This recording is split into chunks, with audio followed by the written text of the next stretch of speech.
Well, I Facebook messaged Jack because my older son got married on Friday. It was a beach wedding, and I used my influence to make sure the sun was shining. I used my influence when it became so hot that the sand was burning our feet that I called in a cloud. And when the ceremony was complete, I used my influence with the weather to bring in just a few more clouds so that the sun wouldn't be so bright for those pictures, for the family pictures. And then later at the reception, when we were up the hill and under that big, beautiful tent, I used my influence to let the rain rip so we could cool off. It's a spiritual practice. It's a spiritual practice that I can do, that you can do, because it comes out of shamanic culture. And in the shamanic and ancient wisdom, we learn how to create space between the raindrops. And it comes in really handy when we go from our car to the grocery store, or our car to the house, or our car to our job, to create that space to keep us dry. Now, Abraham, in today's culture, would just say, be directed and follow the vibration so you can have your picnic in a place where it's not raining, right? Greg Braden talks about feeling the prayer. He talks about manifesting out of thin air, and he learned from the ancient Tibetan abbot how to feel what it feels like to feel and manifest from that infinite field, from that place of quantum hologram, that place that we call the mind of God, because when we generate the vibration of those feelings, he says that's when the universe knows what to reflect back to us.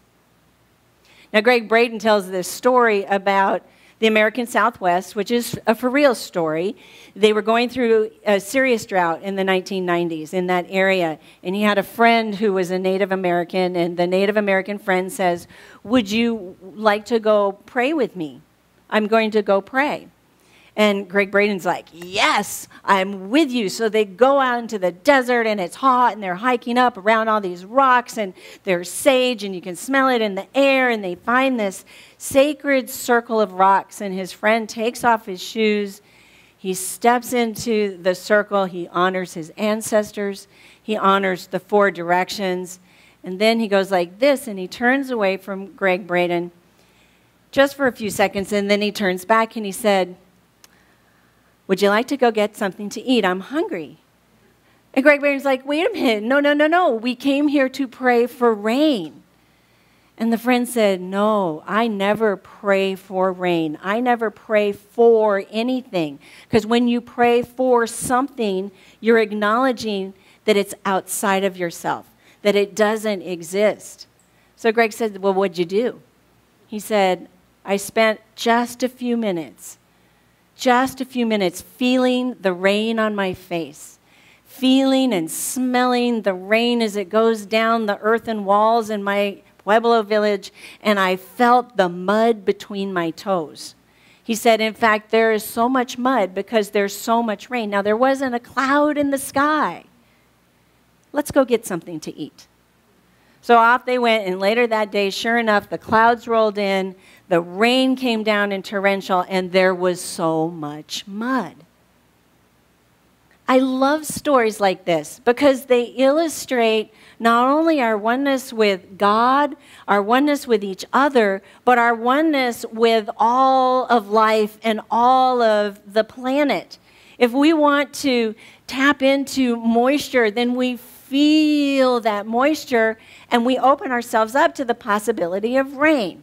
If we want to feel a solid foundation, we tap into the earth, the rocks beneath our feet, that strength as we stand there as the earth slowly spins in space, and we feel and we have the possibility of being grounded and present.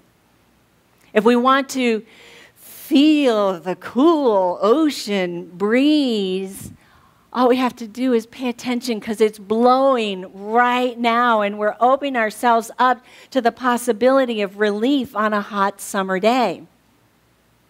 All of this is because we have stopped paying attention to the issue, the problem, the obstacle. We have stopped pushing against it. Gary Zukav, who's another modern-day mystic, says, all power struggle collapses when you withdraw your energy from it. The Unity Movement and Unity Church is a wonderful, wonderful opportunity for formulas for transformational growth because we look at life metaphysically. We look at the stories and the events in our lives from this metaphysical perspective. We dissect it, we pull it apart, and we realize that they're all aspects of ourselves. So we look out there in our world for stories, and we also look in here. Today's story comes from Hebrew Scriptures, which is the new way of saying the Old Testament. And it's the story of Joshua and the Battle of Jericho. And here's what happens.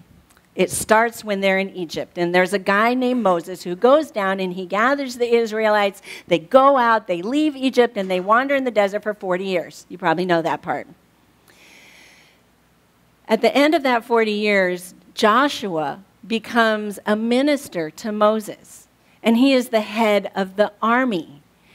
Moses dies, Joshua takes over, and he looks at the people and he says, I'm going to get us to the promised land in 3 days. And he does. Woohoo! Woohoo for Joshua. He's on a roll. They go into the promised land, and the very next place they come to is Jericho.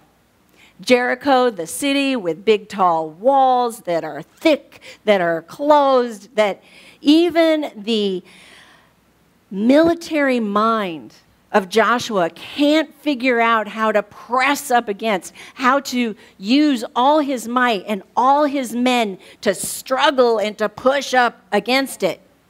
Fortunately, Joshua, he's a holy man. He opens his mind to God. A messenger from God, an angel comes and says, here's the plan. All you have to do is work the plan. So they worked the plan. The plan was to put 7 priests, 7 ram's horns in the middle with the Ark of the Covenant, surround it by the army, and once a day, for 6 days, circle the city of Jericho.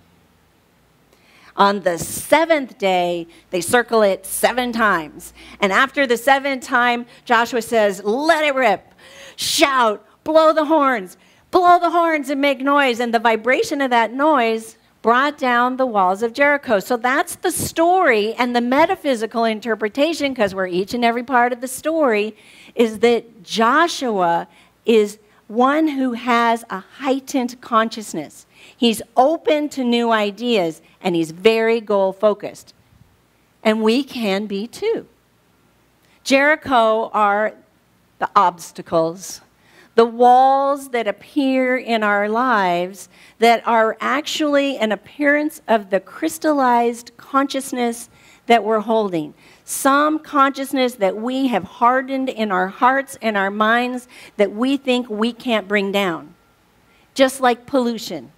There's pollution in the air. There's pollution in our streams. There's so much pollution in our ocean, it just makes floating islands of garbage that goes around. But when we invoke our Joshua-ness, when we invoke our higher consciousness, we can open up to new ideas and bring those walls tumbling down. That's step 1. Step 2 is the 6 times around once a day in the silence. Now, in the silence, we have an opportunity to meditate. I know we do in the silence. That's a sweet, cute little dog. In the silence, we have time to cement in consciousness the new vibration of what we want to see. The messenger from God promised that the walls would come tumbling down 6 times a day, once a day. 6 means holy faith, so meditating with holy faith, fully immersed in the knowing that those walls are going to come down, that those crystallized pieces of our consciousness are going to erode and go away just like that. It's like Greg Braden's friend holding the rain in his consciousness, in the silence, cementing those feelings in his consciousness. It's something we could do today for Somalia. It's something we could do today for the countries in Central America that have this drought. I mean, just imagine the big plops of rain coming down, and if there's dust, they go poof, poof. Have you ever seen a raindrop do that? Have you ever seen a raindrop fill the crevices of the cracks in the mud or the crevices in the barks of the trees and just see the rivers running down those trees in those countries? That's step 2. Step 3 is the 7 times. The 7 horns, the 7 priests, the 7 times around, the 7 is complete. Our co-founder, Charles Fillmore, actually believed that we didn't have 5 senses, we have 7 senses. The 7th sense is thought vibration. All substance is permeated by vibratory energy. When one enters spiritual consciousness, which is the ideal realm back of and within vibration, he becomes a spiritual master. That means each and every one of us is a spiritual master in our oneness with the planet Earth. And we can break down and transform so-called material structures. That is step 3. This is a spiritual formula for spiritual climate change, acknowledging what is crystallized in our consciousness, setting an intention for what we want, and becoming one with the feeling that it is so. In his book, Rising Out of Chaos, Simon Peter Fuller says, by thinking, feeling, and behaving in a positive way, we can make a shift in our universe and make our earth a place of peace. There is scientific evidence of this potential. There is scientific evidence that this excellency, the efficacy, and the success of this spiritual formula can be applied in our lives. The first one is Lynn McTaggart's intention experiments. She's had several, but the one that is documented with all the best statistics is the one that was held at the 10th anniversary of 9/11. People from all around the world were invited to hold thoughts of peace in the Middle East. People who were Christian, people who were Muslim, people who were Buddhist, people who didn't even know about God by any name were invited to hold thoughts of peace in the Middle East. And in that time period, the numbers of casualties, civilian casualties, went down. The number of attacks, indirect, direct attacks went down. And they went down the greatest in Afghanistan. The second body of science and research that supports the efficacy of this spiritual formula is the Global Coherence Project. It started in 1988 with Princeton University, but it's continued to be funded by the Institute of Noetic Science. And what it says in this is when we take both sides of our brain and bring them into balance, there is spiritual harmony. It's called coherent consciousness. And then when we take a group of people with the same focus, balancing both sides of their brain, using their Joshua-ness, their ability to focus and be open to a heightened consciousness, then we actually have an impact on random number generators. Now, we're not supposed to have impact on random generators. They're called random. They're called random, but we do. So around the time of Princess Diana's death, the numbers just went nuts. And around the time of 9/11, they went crazy again. And here's the interesting thing. This is the interesting part. It didn't happen with the event. It happened before the event. It happened when the thoughts were being held in mind. It's happened when that silence, that faithful meditation was going on. There's plenty to pick from. Pollution, global warming, deforestation, overpopulation, industrial la, la, la, la, la. We have a lot of issues, problems, and walls that are crystallized in our consciousness. And all I'm asking is pick one.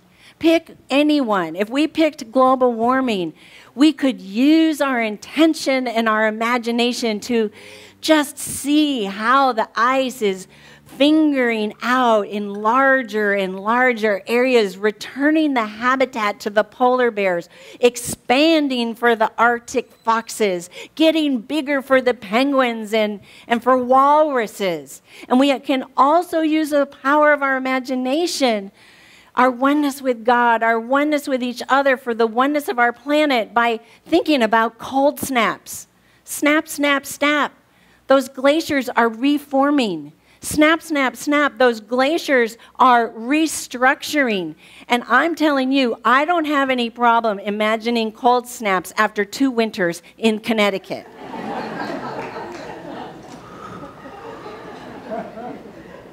But now I get to imagine it. Now I get to hold it in my vision. And now I know that by feeling that expansion of polar ice caps and glaciers, that it is already so. There's a quote attributed to 2 people, both Helen Keller and Edward Everett Hale. I am only one, but I am still one. I cannot do everything, but I can still do something. You are only one. You can't do everything, but you can do something.